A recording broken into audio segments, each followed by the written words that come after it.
Hello students, कैसे हैं आप लोग। आशा करता हूं कि आप लोग सही होंगे। और बिहार संयुक्त प्रवेश प्रतियोगिता परीक्षा 2021 का जो रैंक कार्ड आया है, आप लोगों ने रैंक कार्ड को देख लिया होगा। और ये जो रैंक कार्ड आपका सामने आया है उसको दो तरीका से रिजल्ट आया है। एक तो कि ज्वाइंट आपका जो रिजल्ट है, एक ज्वाइंट रैंक निकाला गया है, और दूसरा आपका कैटेगरी वाइज, अगर आप किसी कैटेगरी से बिलोंग करते हैं तो कैटेगरी वाइज रैंक भी निकाला गया है। और आपका इन दोनों के आधार पर आपका एडमिशन होगा। तो हो सकता है कि जो ज्वाइंट रैंक है वो कैटेगरी रैंक से अलग हो, क्योंकि जो कैटेगरी रैंक हो सकता है आपका कम हो, लेकिन ज्वाइंट रैंक ज़्यादा हो सकता है उसके बनिस्बत में। यानी कि ओवरऑल अगर आपको ज्वाइंट रैंक पता है तो ज्वाइंट रैंक से आप पता कर सकते हैं कि कितने रैंक तक वाले स्टूडेंट को इस बार कॉलेज मिलना है, खास करके एग्रीकल्चर कॉलेज मिल पाएगा या नहीं मिल पाएगा। तो इसी पर इस वीडियो को हमने बनाया है, क्योंकि बहुत सारे स्टूडेंट कंफ्यूज है और बार बार मुझसे पूछते हैं, मैसेज भी करते हैं कि सर कितना रैंक है मेरा, इस तरीके का रैंक है तो हमको एक कॉलेज मिलेगा या नहीं मिलेगा। तो इस वीडियो को बनाने का मेरा मोटिव यही है, ताकि आप लोग अपने आप को समझ सके कि हमारा जो रैंक कार्ड आया है, चाहे वो ज्वाइंट रैंक हो या कैटेगरी रैंक हो, तो उसके आधार पर आप जज कर सके कि आपको इस बार एग्रीकल्चर कॉलेज मिलेगा या नहीं मिलेगा। आपको पता है कि पूरे जो बीसीसी के प्रोस्पेक्टस को आप अच्छे से देखेंगे तो आपको मालूम होना चाहिए कि हमारे जो बिहार में है 5 एग्रीकल्चर कॉलेज है और प्लस एक हॉर्टिकल्चर कॉलेज है। तो टोटल मिलाकर के 6 आपका ये कॉलेज है। और एक फिशरीज कॉलेज भी है, तो हम फिशरीज की बात नहीं कर रहे हैं। फिशरीज तो आपको लास्ट में ऑप्ट करने हैं। सबसे पहले आपको ये जो 5 एग्रीकल्चर कॉलेज है उसको ऑप्ट करना चाहिए, इसके बाद हॉर्टिकल्चर को ऑप्ट करना चाहिए, और इसके बाद आपको फिशरीज के तरफ मूव करना चाहिए। तो हम बात करते हैं कि इसमें कितने सीट है। ये जो 5 एग्रीकल्चर कॉलेज है और एक हॉर्टिकल्चर कॉलेज है, और इसका रोस्टर वाइज कैसे डिस्ट्रीब्यूशन हुआ है, आप इस प्रोस्पेक्टस को देख करके ही आप जज कर सकते हैं। जो आपका रैंक आया है उसके आधार पर आप अनुमान लगा सकते हैं कि आपको सीट इस बार मिलेगा या नहीं मिलेगा। आप लोग अपने प्रोस्पेक्टस के पेज नंबर 22 पर देखेंगे कि किस तरीका से जो हमारे बिहार में जो भी कृषि महाविद्यालय है और जो हॉर्टिकल्चर कॉलेज है उसके जो रोस्टर वाइज किस तरीका से सीट का डिस्ट्रीब्यूशन है वो दिया गया है। अगर आप उसको समझ लेते हैं तो आपको ये समझने में आसानी होगा कि इस बार आपको सीट मिलेगा या नहीं मिलेगा। यहाँ पर आपको देख सकते हैं कि ये जो आप देख रहे हैं बिहार कृषि महाविद्यालय सबौर भागलपुर में है। तो एक्चुअली ये बिहार कृषि विश्वविद्यालय के अंतर्गत आता है। ये हेडक्वार्टर में स्थित इसका एग्रीकल्चर कॉलेज है, और उसके बाद उसी के साथ साथ इसके अलग अलग सब सेंटर पर भी कई एग्रीकल्चर कॉलेज है, जिसमें एक मंडन भारती कृषि महाविद्यालय सहरसा में है। उसी तरीका से वीर कुंवर सिंह कृषि महाविद्यालय डुमराव में है जो बक्सर में है। भोला पासवान शास्त्री कृषि महाविद्यालय पूर्णिया में है, और डॉक्टर कलाम कृषि महाविद्यालय किशनगंज में है। इन 5 जो कृषि महाविद्यालय है यहाँ पर कृषि की पढ़ाई होती है। और इसमें आप यहाँ पर देख रहे हैं जो बिहार कृषि महाविद्यालय सबौर में है, और मंडन भारती या डुमराव में या पूर्णिया या किशनगंज, सारे जो एग्रीकल्चर कॉलेज है सभी में 60-60 सीट है। ये जो आप 2 सीट एक्स्ट्रा देख रहे हैं, ये सीट एक्चुअली वो रिजर्व होता है। अगर आप यहाँ नीचे देखेंगे तो यहाँ लिखा होगा, आप देखिए इस जगह पर, कि 2 सीट स्नातक कृषि पाठ्यक्रम निर्धारित सीटों का मिलिट्री बोर्ड के लिए 2 सीट आरक्षित रहता है। तो इसकी चर्चा हम नहीं करेंगे कि 2 सीट आरक्षित रहता है, तो हम इसको 60 सीट ही मान करके चलते हैं। यानी कि अगर आप इन 5 कॉलेज की बात करें तो 5 कॉलेज में यहाँ पर हमारे पास 300 सीट होते हैं। उसी तरीका से एक आपका हॉर्टिकल्चर कॉलेज है, अपने बिहार का एक इकलौता हॉर्टिकल्चर कॉलेज है जो कि नालंदा के नूरसराय में अवस्थित है, और इसमें 25 सीट स्टूडेंट के लिए होता है। और ये आप कुल मिलाकर के कह सकते हैं कि यहाँ 325 सीट आपका स्नातक के लिए है, एग्रीकल्चर स्नातक के लिए, यानी कि कृषि एंड उद्यान से संबंधित। बाकी हम फिशरीज की बात नहीं कर रहे हैं, नहीं हम फार्मेसी की बात कर रहे हैं, न बीटेक की बात कर रहे हैं, अदर ब्रांच की बात हम नहीं कर रहे हैं। अगर आप अगर आपको इस सब में इंटरेस्ट हो तो मुझे कमेंट सेक्शन में लिख सकते हैं, मैं उसके बारे में डिटेल में आपको चर्चा कर सकता हूं और मैं उसे बताऊंगा कि आपको क्या करना चाहिए। वैसे अगर मेरे विचार से तो सबसे पहले आपको एग्रीकल्चर ऑप्ट करना चाहिए, इसके बाद हॉर्टिकल्चर ऑप्ट करना चाहिए एंड देन फिशरीज में जाना चाहिए और तब बाकी सब ब्रांच में जाना चाहिए, जो मेरा अपना पर्सनल ओपिनियन है।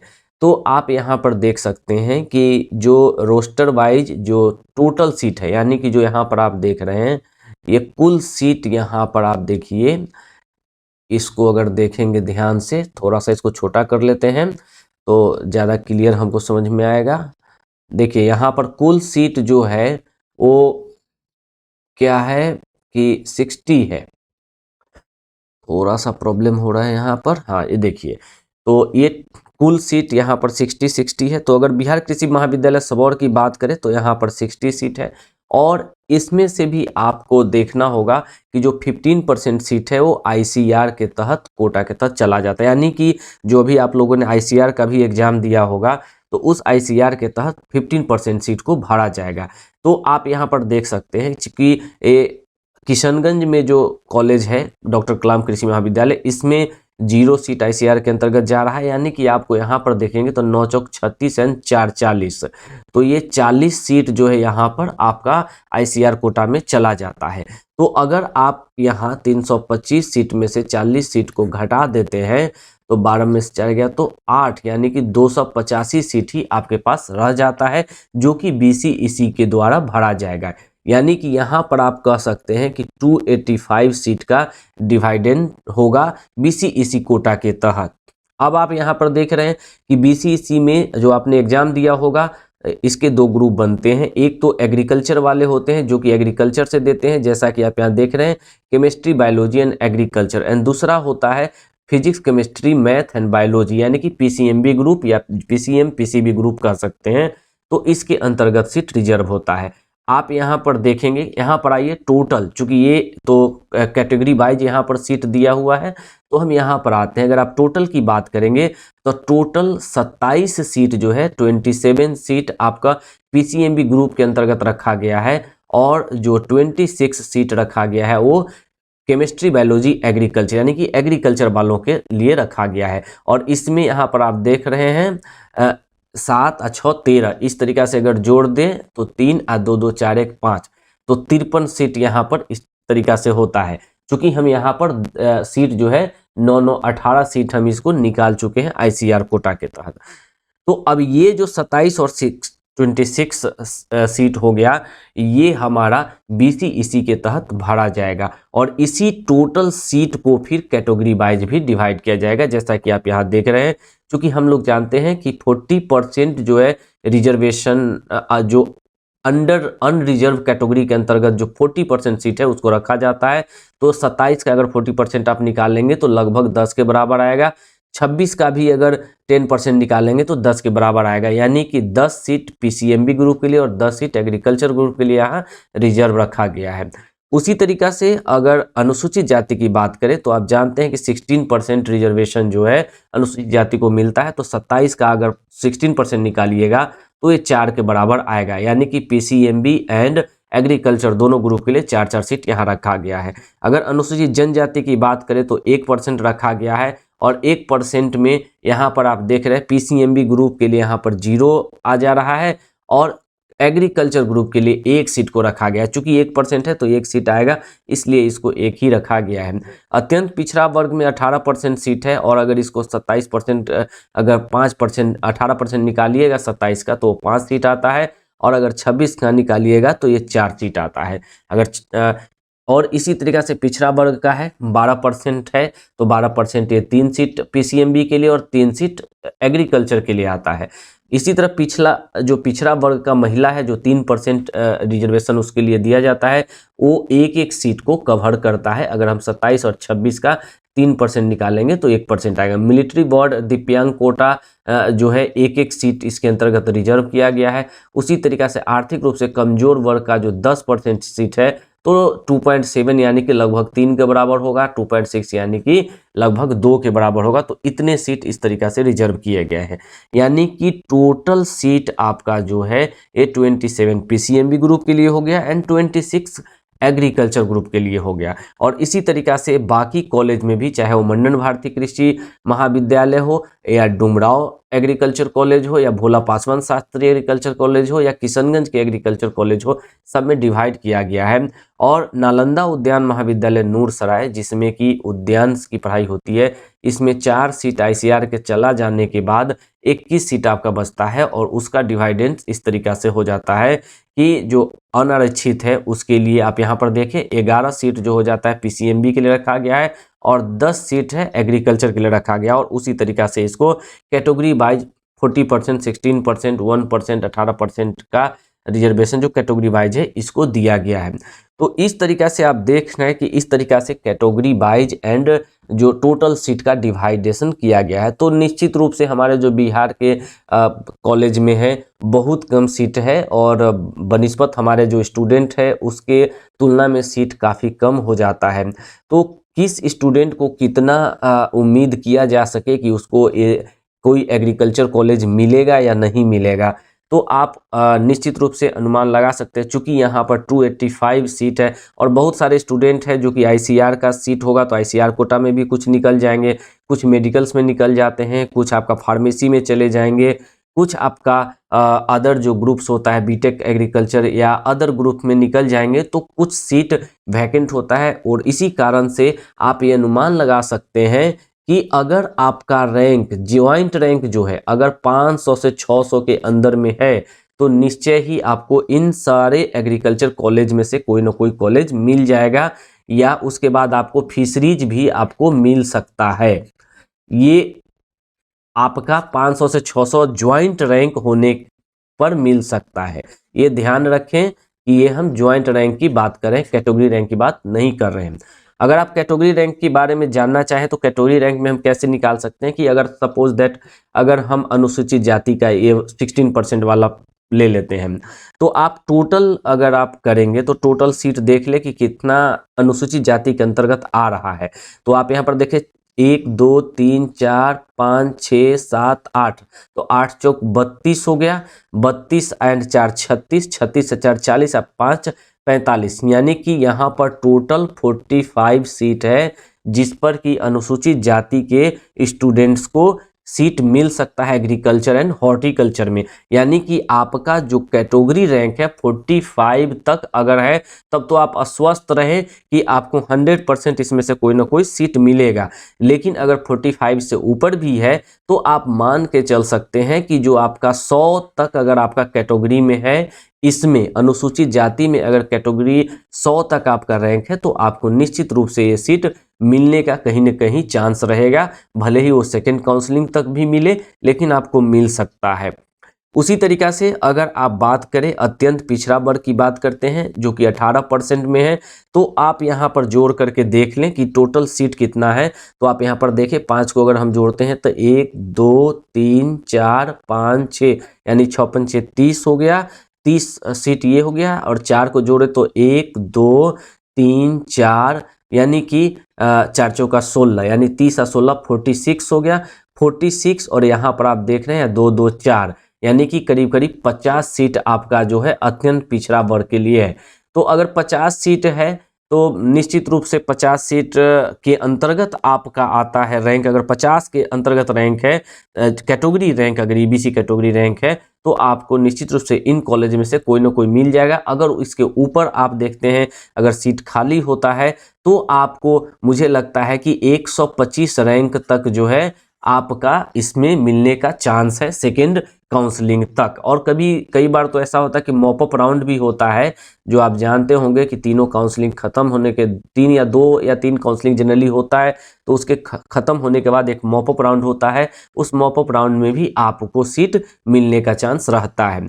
अगर पिछड़ा वर्ग की बात करें जो कि बीसी कैटेगरी होता है, तो बीसी कैटेगरी में 12% रिजर्वेशन है। और अगर आप जोड़ेंगे कि सीट कितना है तो आप यहाँ पर देख रहे 1 2 3 4 5 6 7 8 8 3 24 और 4 4 8, तो 24 8 32 और 2 34, तो यहाँ पर 34 सीट है। तो निश्चित रूप से ये जो 34 सीट है तो अगर आपका 34 सीट यानी 34 रैंक तक आपका बीसी कैटेगरी में आया है तो आप 100% मान के चले कि इन सारे कॉलेज में से कोई ना कोई कॉलेज तो मिलेगा ही मिलेगा। लेकिन अगर 34 रैंक से ऊपर आपका रैंक आ गया है तो आप अनुमान लगा सकते हैं कि ज़्यादा से ज़्यादा आपका 75 या 85 तक जो है आपका सीट भर जाएगा। या क्योंकि बहुत ज़्यादा आजकल रश भी हो गया है, बहुत ज़्यादा स्टूडेंट छोड़ते नहीं हैं और जो इनका भी एडमिशन अगर मिल जाता है तो वो ले लेते हैं। तो ये समस्या आप लोगों के सामने आ सकती है। कई बार तो पहले पिछले 1-2 साल का ट्रेंड ये था कि आपका अगर बीसी कैटेगरी में आपका रैंक 100-150 तक भी आया है तब भी आपको मिल जाता था, लेकिन अब थोड़ा ट्रेंड चेंज हुआ है। एग्रीकल्चर का डिमांड जैसे जैसे बढ़ता जा रहा है तो सिचुएशन चेंज हो रहा है। कुल मिलाकर हम ये कह सकते हैं, अगर आप सारे कैटेगरी का इस तरीका से आप निकाल सकते हैं और आप देख सकते हैं जहां भी आपका, चूंकि कैटेगरी वाइज जितना सीट है उस कैटेगरी का टोटल सीट जोड़ ले और आप देख ले कि आपका रैंक क्या है, उसके अनुसार आप अनुमान लगा सकते हैं आपको मिलेगा या नहीं मिलेगा। अगर हम ज्वाइंट रैंक की बात करें तो निश्चय रूप से हम ये कह सकते हैं, काहे कि यहाँ पर 2 काउंसलिंग तो निश्चित रूप से होता है और एक मॉप अप राउंड होता है। तो अगर आपका 1000 से लेकर के 1200 तक अगर आपका ये रैंक है, 1000 से लेकर 1200 तक अगर रैंक है तो आप उम्मीद कर सकते हैं कि आपको थर्ड काउंसलिंग होते होते तक यानी मॉप अप राउंड होते होते तक कोई सीट मिल सकता है।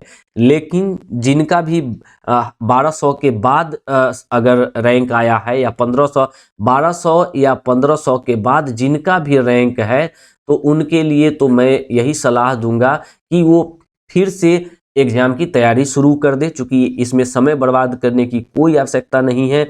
2 महीना 3 महीना आपका एक काउंसलिंग के दौरान निकल जाएगा और ये काफ़ी बुरा आपके लिए अनुभव रहेगा अगर आपने समय बर्बाद किया।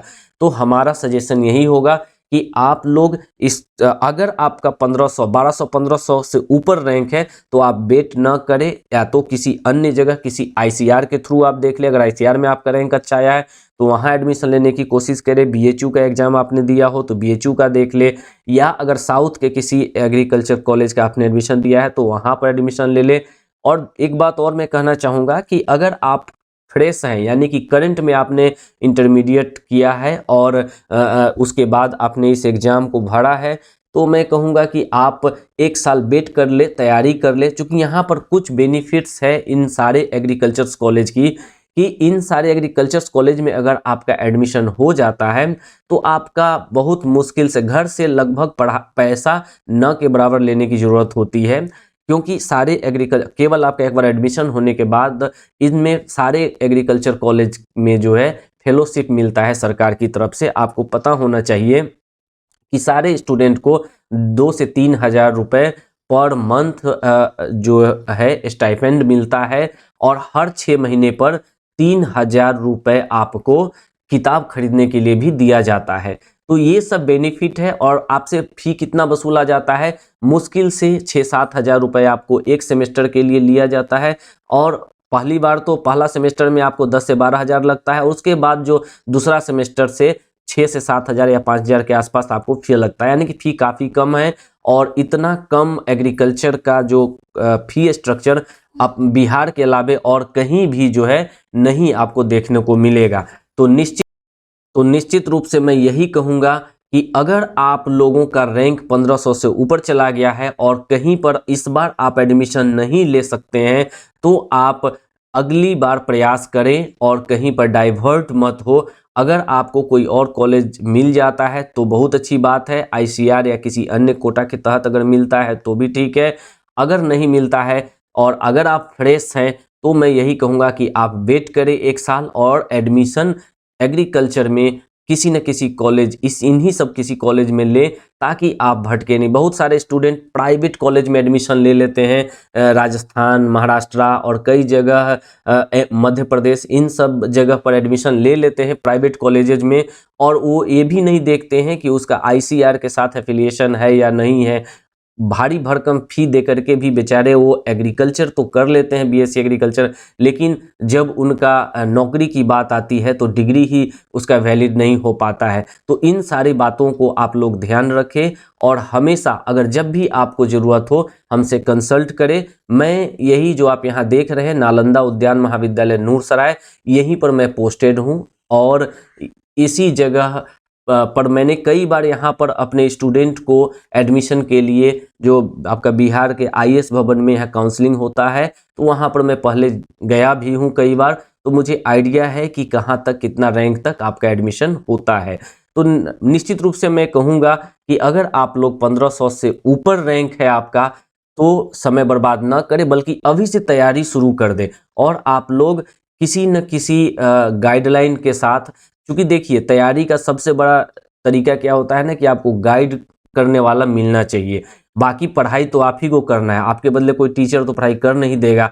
तो निश्चित रूप से पढ़ना आपको है, पढ़ाई आपको करने हैं।